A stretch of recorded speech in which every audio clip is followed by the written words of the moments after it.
Coming up on today's 26-minute Dakar, Coma and Bereda slug it out on the dunes of Chile. There's heartbreak and healing as Bolivia plays a vital part in a quad rider's Dakar story. Huge drama in the cars as Speedy Sainz stops in the stage.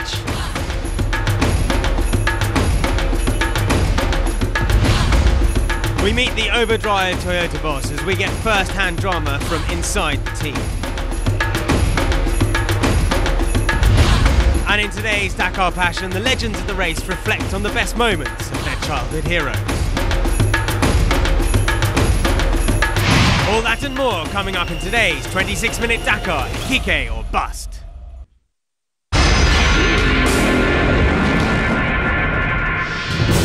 Previously in the bikes. Jeremiah Israel is stalking the top three. Now he needs to raise his game one more time to get on the podium in Valparaiso. With this opportunity now, maybe I can push harder and try to get on the podium. We need to change our strategy. Calm, relaxed and fast, Depre and the Yamaha are coming good, but is it too late for the Frenchman? The idea isn't to chase stage wins, it's to get back to the leader's level. Bereda is hassling Coma, nipping at his heels and pushing the limits, and he will do more than that. I'm going to ride with a high rhythm, push the pace, see if we can break his bike. This is the man to beat. He's riding to protect his lead, but in doing so, is he pushing his body too far? I have no voice. Things are about to change in the bikes as they race to the Pacific.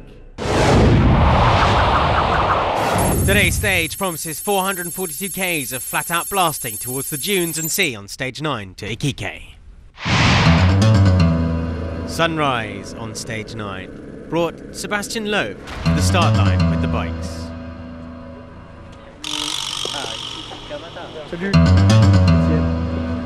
I wanted to say good luck because today he's at work and I'm relaxed. He said, every day I work more than you because I only have one rally a year and he did 220 days of racing. He defends himself by saying that he's doing as many kilometers in one race I do in a whole season. He's not wrong. Perhaps that helped with a strong start for the man who opens the road after his win. We'll be back with him later.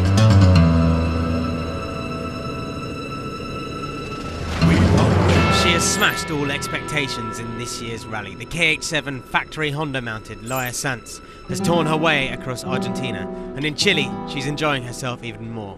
Today, she was a fantastic night. Time for a tip of the cap to Portuguese rider Mario Petrao, riding the same Suzuki that he rode in last year's Dakar on his debut. The Enduro champ is back on his A-game. Duclos was strong early on and back on his game, though not totally happy with his competition. I caught him and I was 10 meters from his rear wheel in the river and he didn't let me pass. It's not normal. It's been 40 kilometers that I've been in Israel's wheel. Ivan Jacks had a good day in 8th place. The Slovakian moved up 2 places to 12th today at the expense of Michel Met and Rian van Nienke. Svitko had his best day so far. At the line, he managed to overhaul Helder Rodriguez for 5th on the day.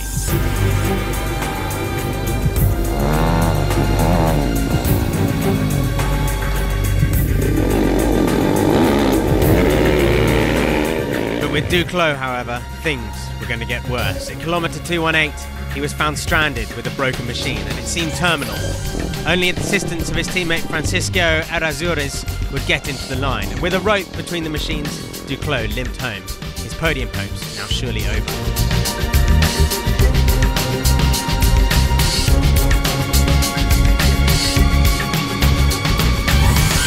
Jeremiah Israel had the most to gain from Duclos' dramas, but his day went wrong within 100 k's of the finish, cartwheeling the bike in a 4th gear crash, and then getting lost in the dunes due to the damage to the bike and the roadbook. Despite all that, he lost only 4 minutes on the man he was chasing. And this is that man, Jordi Villadoms. We know he's riding in support of Coma, but nonetheless, he's the final podium man right now. For him, it was a calm day, but the lack of urgency in his riding may cost him as the race goes on. This is the end of the stage, the dunes towards Iquique, and Depre, the man who opened the stage, was behind the men he needs to beat, and losing precious minutes to both Bereda and Coma. They had both passed the Yamaha rider as Barreda pushed the pace up to checkpoint 1. And it was he who led the race there, but as the day drew longer, the gap shrunk behind him as he was chased down by Coma. Both Barreda and Coma passed Dupre as they fought for every minute. But it was Coma that caught Barreda, and he was happy to chase the Honda home towards the line, where for the first time in days he can speak. Well, it's now a complete day. After 2 days of being unable to speak, I'm feeling much better. And on this stage, it changed the sights completely for us. In the desert, it was a beautiful stage where I could catch Joan and started 2 minutes ahead of me, and I followed him to the end. Yeah, it's a good day. So in the results, Marc Coma has it by 1:41 on the day ahead of Cyril Dupre. Juan Pedrero came in 4th, 8 minutes back ahead of Stefan Svitko, his best results so far. In the overall, it's a 40-minute gap from Coma to Barreda, but he may have incurred a penalty.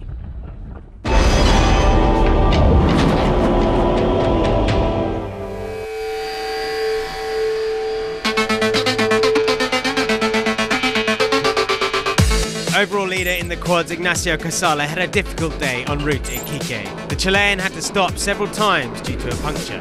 After 201 Ks, he lost 16 of his 21 minutes over La Fuente, but the Yamaha rider fought back. I made a cut in the tyre and I had to stop 3 times to fix it until it was useless. I had to change it. So I took my spare tyre instead of it. Then I think I ran 100%.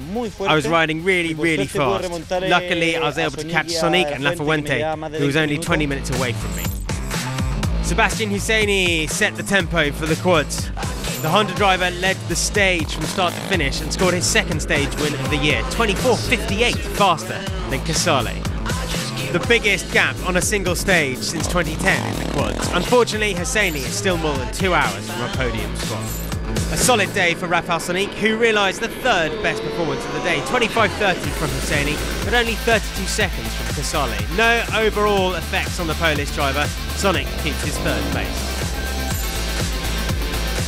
Rookie Victor Galejos scores a top 5 stage for the 5th day in a row.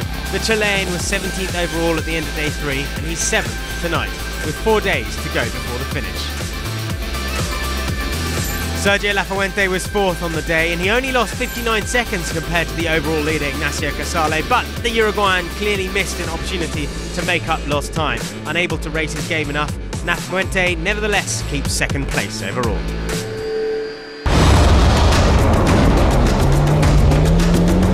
Coming next in the car, Sainz is still stuck with his sickly SMG as the leaders race to take the final descent.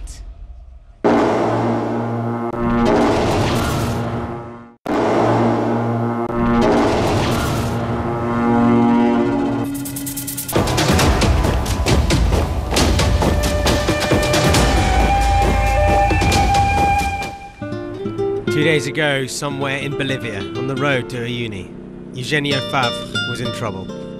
His quad is on 3 wheels, and the Argentinian had had his own moment to find out the true magic of the Dakar.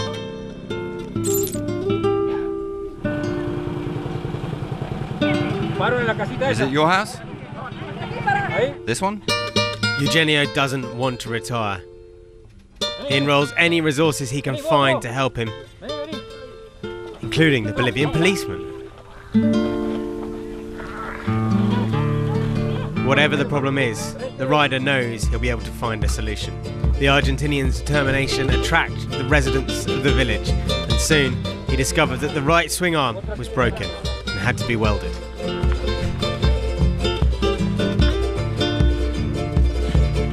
After a short period of observation, all the energies of the village unite themselves to fix the damaged quad. And now the entire village is mobilised to help the unfortunate rider. Perfect. Without this, the Dakar can't exist. The rider's resources come from the people around. In a miracle, in the middle of nowhere, somebody brought out a welding station. And Eugenio, he wants to fix it himself, but the stress and the efforts caught up with him.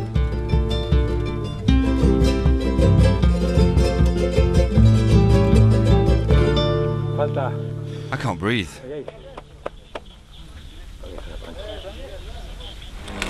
Eventually, one of his guardian angels steps up to assist and finish the welding for him so he can take a few minutes to rest. It's all good. I'm in better shape than this.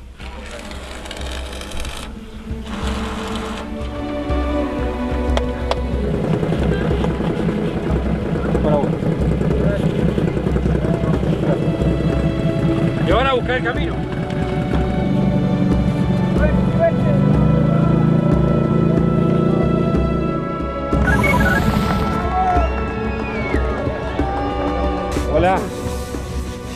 I'm here. I thought I wasn't going to make it. Now we have to check if the welding was okay or if we have to redo it. If you look at the classification, it's written that Eugenio Favre completed stage number 7. But indeed, this day saw the Dakar create an eternal link between an Argentinian rider and a small Bolivian village. It works. Now I want to shower, to eat, to sleep, to dream about being home. I thought I was sleeping and having a nightmare, but when you wake up, you realize that reality was the nightmare. Time can change the way you see things.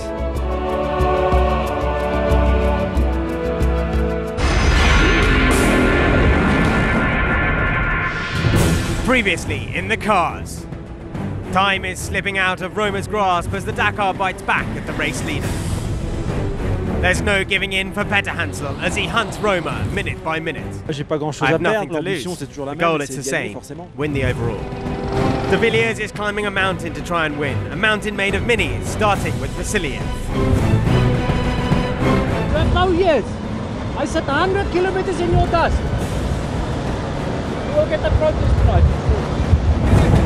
And Alatir has got his mojo back. Another stage win, and he's far from out of this one. I will do everything to be in the podium. Chile can make the difference. It's tight at the top, and the tension is building. It's crunch time in the cars. Another very demanding special, and a lot at stake for the stars in the cars. Out of the bike race, Rosa Romero had actually come to cheer on her husband and race leader Nani Roma.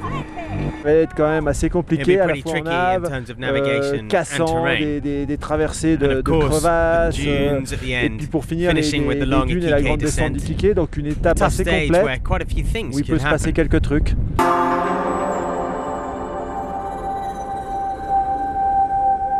The battle to the podium continues for Gilles de Villiers. Only this time the minis wouldn't be the problem today. The South African was hit by 2 punctures, losing precious time. And that would cost him not only 3rd spot overall, but also 4th. At the finish in Iquique, he lost 22 minutes.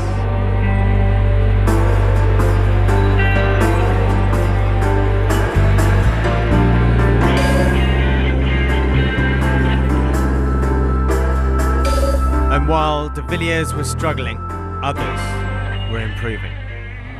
Orlando Terranova was making the best of a bad situation. 4th on the day, the Argentinian conquered 3rd spot that he'd lost the day before.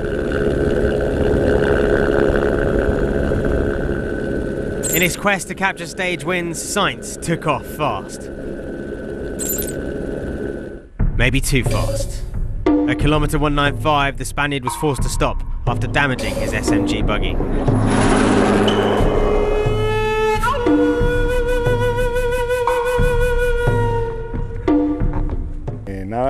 We broke the part between the suspension and the chassis, so we're going to try to repair it by using a belt, but it's going to be complicated to carry on.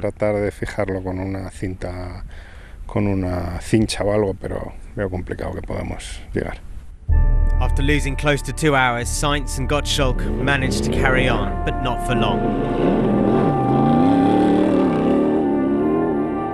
This time they were stranded in the sand.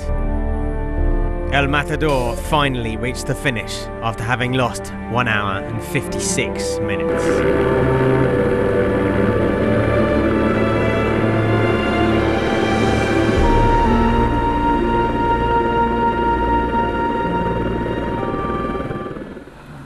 Meanwhile, Nasser Al-Attiyah was opening the road, full speed ahead.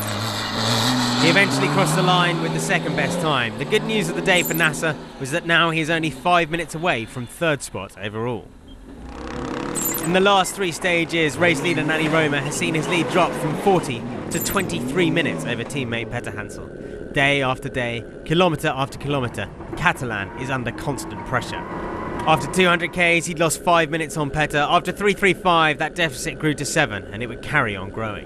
Not a good day. It was really difficult out there. Stefan gained a lot of time on us, but that's the way it is. That's the Dakar. Stefan Petter Hansel only has one thing on his mind, a 12th success on the Dakar. And to do so, the Frenchman took every possible risk. And it eventually paid off. The Mini driver claimed his 64th stage win today, becoming a new record holder. Most importantly, he gained 11 minutes on Nani Roma.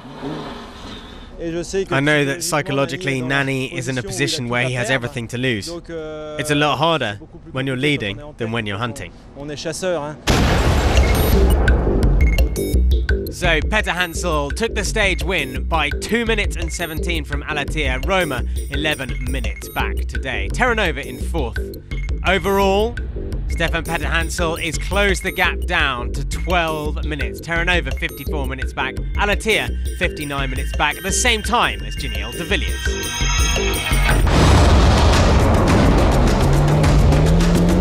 Coming next in the trucks, De Roy fights his corner against the Russian onslaught.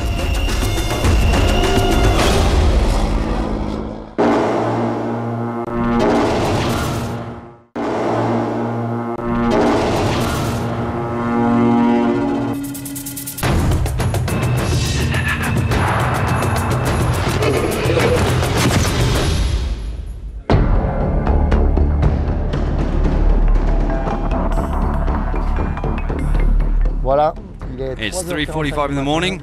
We've got 700 kilometers to go. On the Dakar, the days are pretty long, particularly for team managers.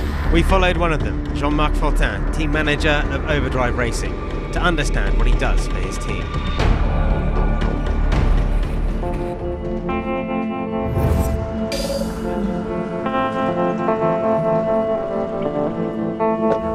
We arrive at the bivouac nearly 3 or 4 hours before our drivers. We have to set everything up in our pit area. We have 8 tents to put up. It's quite a lot of work.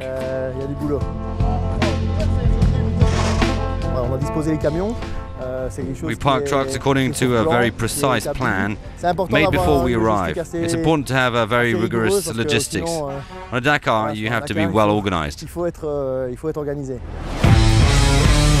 Once in the destination bivouac, all team managers are looking for race information about their cars. Overdrive has 7 cars on the stage, and sometimes the news is not forthcoming. We're a bit worried because we try to follow our cars, but the network is not really stable. For example, today, Giniel de Villiers never appeared on any tracking or any waypoint during the stage. It's part of the game, but it makes us a bit nervous.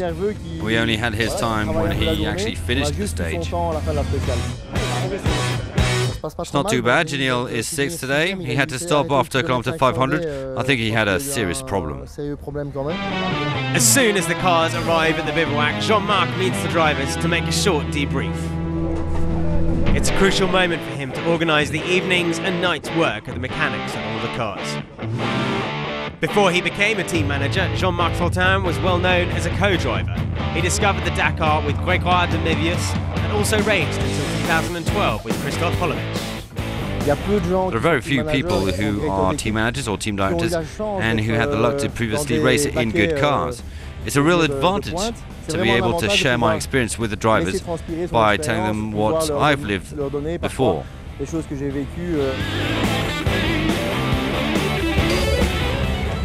Okay, it's late now. Time to go to bed.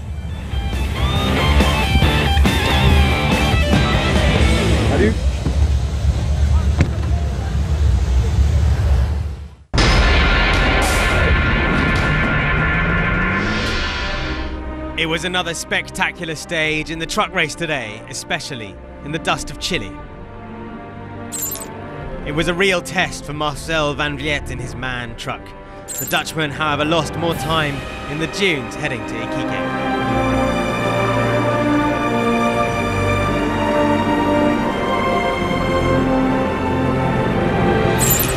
After already losing time yesterday, Hans Stacey's hopes to climb on the podium seemed to have all but faded away.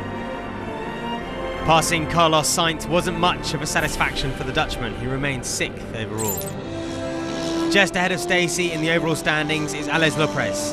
The Czech seems to have hit back, but the podium might just be too far away. Today would be a day for the Kamaz team. Same strategy, one man full speed ahead and 2 others waiting for De Rooij to make a mistake. Eduard Nikolaev was in a passive role today and did lose a few minutes.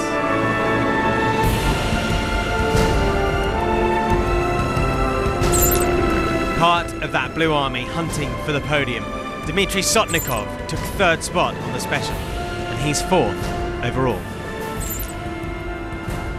Man to keep an eye on was Andrei Karganov. 2nd overall, he gave all he had, and it worked. The Russian claimed his 2nd stage of this Dakar, his 4th ever on the rally. Added to that, he closed the gap on this man, De Rooij. He did not have a good day. On the wide open spaces of Chile, the Dutchman struggled in his Iveco. His time loss, 19 minutes. And the Iquique descent wouldn't make a difference for the 2012 Dakar winner.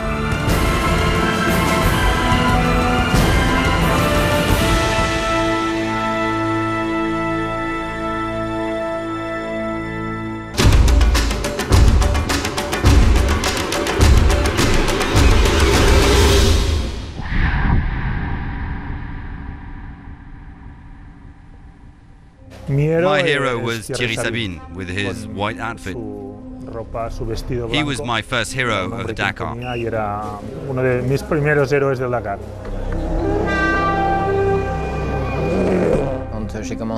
When I started to follow and really understand this competition more, it was in the Peter Hansel era. That time I no longer put posters in my room, but if I had some, I would have put them on my wall. Like many, it's Stéphane Péterancel. For his victories, for the magnificent person he is, for the sportsman he is.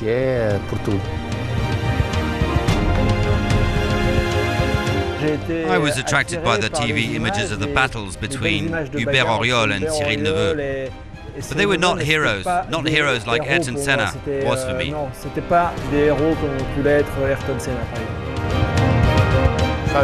Fabrizio Mioni, he was so passionate. In every race he competed in, he showed so much enthusiasm and so much strength.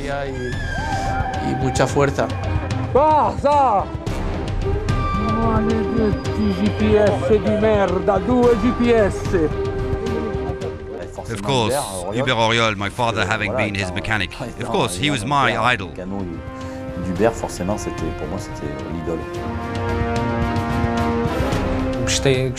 I used to really like Gaston Raillet, the rider who'd also done motocross.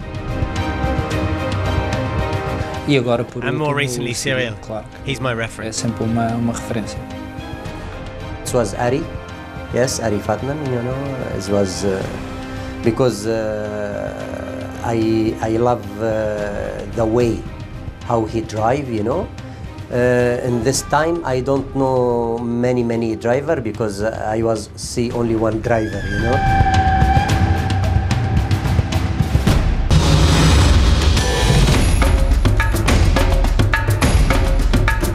On tomorrow's 26-minute Dakar, Peter Hansel has the bit between his teeth and he's taking chunks out of the lead of Roma. But can he overhaul him on stage 10? And in the bikes, can Coma keep his cool as the fully fit KTM rider looks to extend his lead over Bereda?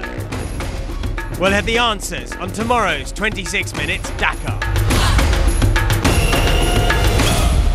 Dakar! Dakar!